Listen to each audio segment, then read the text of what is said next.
Sir అడిగినా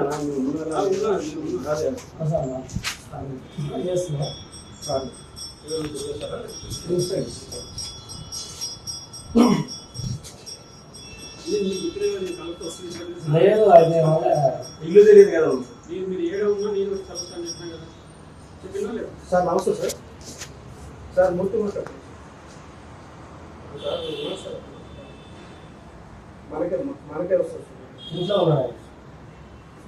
okay sir. Sir నేను మన నాగేశ్వరం సార్. కాకు లేదు సార్. లేదు సార్. కాకు నాగేశ్వరం సార్. Okay sir.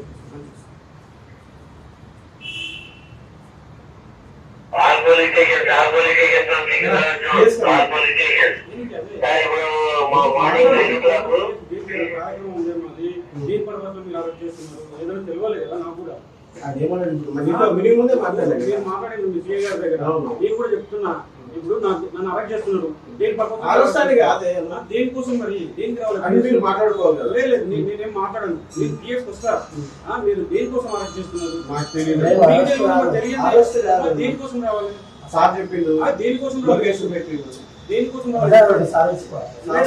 నేను వస్తాను, మీరు వెళ్ళండి. నేను వస్తాను, తర్వాత వస్తాను, మీరు వెళ్ళండి. ఇప్పుడు మీరు మాట్లాడండి మీ సీఏ గారి దగ్గర. నేను కూడా చెప్తున్నా, ఇప్పుడు నన్ను అరెస్ట్ చేస్తున్నారు. దేని పర్పస్ లో అరెస్ట్ చేస్తున్నారు? దేనికోసం మరి? దేనికి రావాలి పిఎస్? లేదు నేనేం మాట్లాడను. నేను పిఎస్ కి వస్తా. మీరు దేనికోసం అరెస్ట్ చేస్తున్నారు? మీకు తెలియదు, మాకు తెలియంది. అమ్మ దేనికోసం రావాలి? దేనికోసం రావాలి చెప్పు. దేనికోసం రావాలి చెప్పండి. లేదు నేను వస్తాను, మీరు వెళ్ళండి. నేను వస్తాను, తర్వాత వస్తాను, మీరు వెళ్ళండి. దేనికోసం? లేదు అది కరెక్ట్ కాదు బ్రదర్. ఏదైనా కార్యక్రమం పెడితే మీరు అన్నట్టు మేము కార్యక్రమం పెడితే అరెస్ట్ చేస్తే లెక్క ఉంటుంది, ప్రివెంటివ్ అరెస్ట్. ఇప్పుడు దేనికోసం అరెస్ట్? ఆ కార్యక్రమంలో ఏం లేదు. నేను స్టడియాలకు వెళ్ళాలి. ఇప్పుడు స్టడియాలకు వెళ్ళడానికి రెడీ అయినా మీరు వచ్చి ఇంటి ముందర కూర్చుంటే ఎట్లా ఉంటుంది? రూమ్ ముందర కూర్చుంటే మేమేం దొంగలం కాదు కదా. నేనేం మాట్లాడాను. నేనేమైనా ఇప్పుడు ఏదైనా కార్యక్రమం మీరు అన్నట్టు చెప్పండి. వాస్తవం చెప్పాలంటే మేము మాకు చెప్పిండు, మీకు సార్ చెప్పిండు. ఇప్పుడు మేము ఇప్పుడు ఉబేది ఆర్డర్ చేయాలి. నేనేమో మా ఆఫీసర్ మాకు చెప్పిండు. మీరు ఒకసారి అంతా మీకు అనుకుంటే నేను వస్తాను, మీరు వెళ్ళండి. నేను వచ్చి లేదు నేను వస్తాను, మీరు వెళ్ళండి.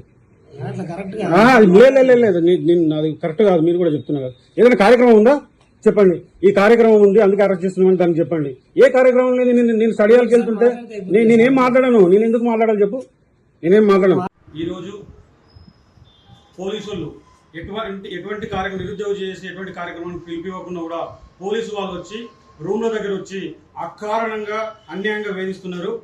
ఇది ఈ ప్రభుత్వం కనీసం సిగ్గు ఉండాలి ఇట్లా ఈ రకంగా నిరుద్యోగులు వేధించడానికి. ఎందుకు చెప్తున్నా అంటే దీనిపైన ఉన్నటువంటి శ్రద్ధ, మీరు అరెస్టుల పైన ఉన్నటువంటి శ్రద్ధ ఉద్యోగ కల్పనలో ఉంటే బాగుండేది. ఆ ఉద్యోగ కల్పన అనేది, ఉద్యోగాలు ఇవ్వడం అనేది, నోటిఫికేషన్లు ఇవ్వడం అనేది గాలి వదిలేసి ఈరోజు మా మీద అక్రమంగా అకారణంగా పోలీసులు వచ్చి దాడి చేస్తున్నారు. ఈ రకంగా చేస్తే తస్మత్ జాగ్రత్త. ప్రభుత్వాన్ని కూల్చే వరకు ఈ రకంగా చేస్తే ప్రభుత్వం కూల్చే వరకు మేము ఉద్యోగం చేస్తాము. మేము అడిగింది ఏంది?